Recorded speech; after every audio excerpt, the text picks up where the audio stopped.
All right, welcome back, everybody. Ready for another deep dive? Absolutely, always ready to explore. Excellent. So today we're really going deep on the power of perseverance. Ooh, perseverance. Love Yeah. it. Yeah, and we found this incredible source that just, it really flips the script on how we usually think about it. Oh, how so? Well, we always hear never give up, Yeah. keep pushing.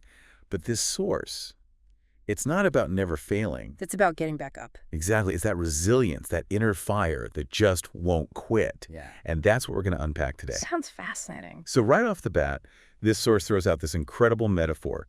Perseverance is the fire that keeps your dreams alive when the world tries to dim them. What jumps out at you when you hear that? I love the imagery. It's so powerful. It really captures that feeling of battling against all odds, right? Like you have this burning passion inside you, this dream you want to make a reality, but the world, it can feel like it's constantly trying to put out that flame. Oh, absolutely. It can be brutal out there. It can, and sometimes it's not even like intentional negativity, Right. It can be setbacks, failures, self-doubt creeping in, maybe even, and this is tough, but sometimes it's people who care about us who are trying to protect us from getting hurt. Ooh. Yeah, those well-intentioned voices can be so tricky to navigate. How do you tell the difference between someone who's like genuinely trying to help and someone who's, unintentionally dimming your fire? That's a really good question. I think a lot of it comes down to sensing the energy behind the message.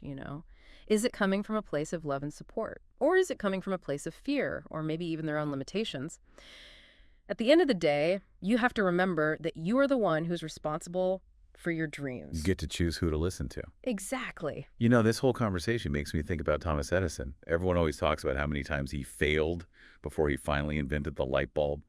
But, I was thinking, did he even see those as failures? Right. It was all part of the process. Exactly. I think it was more like each attempt was just another piece of information, bringing him closer to the solution. He famously said, "I haven't failed.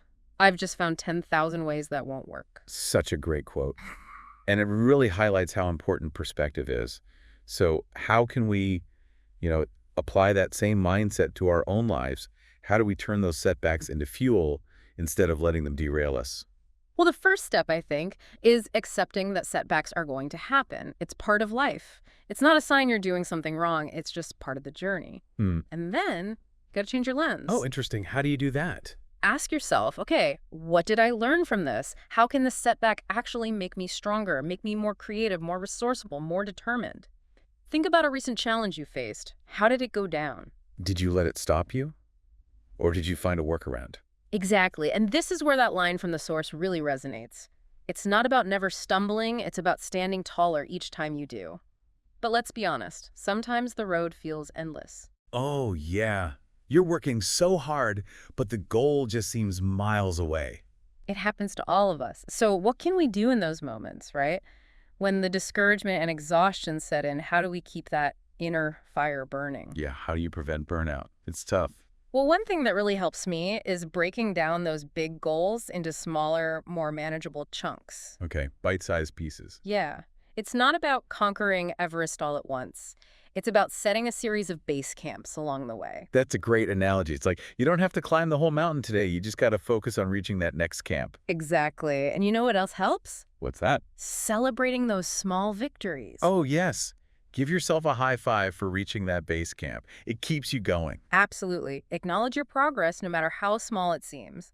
And don't forget about your support system. Right. Those people who cheer you on when you're winning pick you up when you're down. Yeah. It makes a world of difference. It really does. Surround yourself with people who believe in your vision, who lift you up and remind you why you started in the first place. And that brings us to, the grand finale of this source. It says, the grit you show today will shape the greatness you'll celebrate tomorrow. Powerful, right? It's beautiful. It's a reminder that every step we take, every obstacle we overcome, it's all shaping us, molding us into the people we're meant to become. It's all part of the journey. And I think that's a perfect note to leave our listeners on. But I do have one last question for you to ponder. What challenges are you facing right now that are calling on that inner strength, that need you to tap into that fire of perseverance? Because the truth is, the challenges never really go away. They just change shape. And it's that grit, that resilience, that unwavering belief in ourselves that allows us to face them head on and ultimately achieve our dreams. Such an important reminder. Embrace the challenges, keep that fire burning bright, and never underestimate the power of perseverance. Until next time, everyone.